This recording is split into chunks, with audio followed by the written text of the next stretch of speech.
Wow, chicken fried rice. আসসালামু আলাইকুম।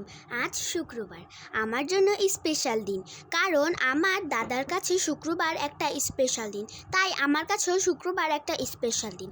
আমি তো আগে থেকেই জানি মা আজ কোনো স্পেশাল খাবার বানাবেই, তাই আজ মা খাবারের মেনুতে ফ্রাইড রাইস, চিকেন আর চাইনিজ সবজি বানিয়েছে। ফ্রাইড রাইস তো আমার অনেক পছন্দ, আর আমার মায়ের হাতে ফ্রাইড রাইস পুরা রেস্টুরেন্টের মতো হয়েছে। আর সবজিটা তো অসাধারণ। আপনারা কি ফ্রাইড রাইস খেতে পছন্দ করেন? মা প্রথম বিভিন্ন সবজি কেটে নিল, তারপর গরম পানিতে কিছুটা তেল দেওয়ার পর পানি যখন ফুটলো তখন মা চাল ঢেলে দিল। তারপর চালটা যখন ভালো মতো সিদ্ধ হলো তারপর মা পাতিলটি নামিয়ে ফেললো। তারপর মা কিছুটা ঘি দিয়ে কাজু বাদাম ভেজে নিল। তারপর মা একটি ডিম পোস্ট করে নিল।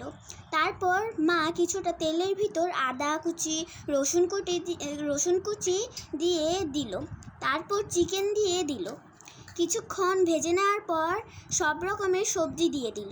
সবজিগুলো হালকা ভেজে নেওয়ার পর কাঁচামরিচ দিল। সিদ্ধ করা রাইসগুলো দিয়ে দিল। ভাজা কাজু বাদামগুলো দিয়ে দিল।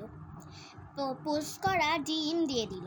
তারপর কিছুটা লবণ দেওয়ার পর 1.5 চামচ সয়া সস দেওয়ার পর অল্প কিছুটা গোলমরিচ দিয়ে দিল।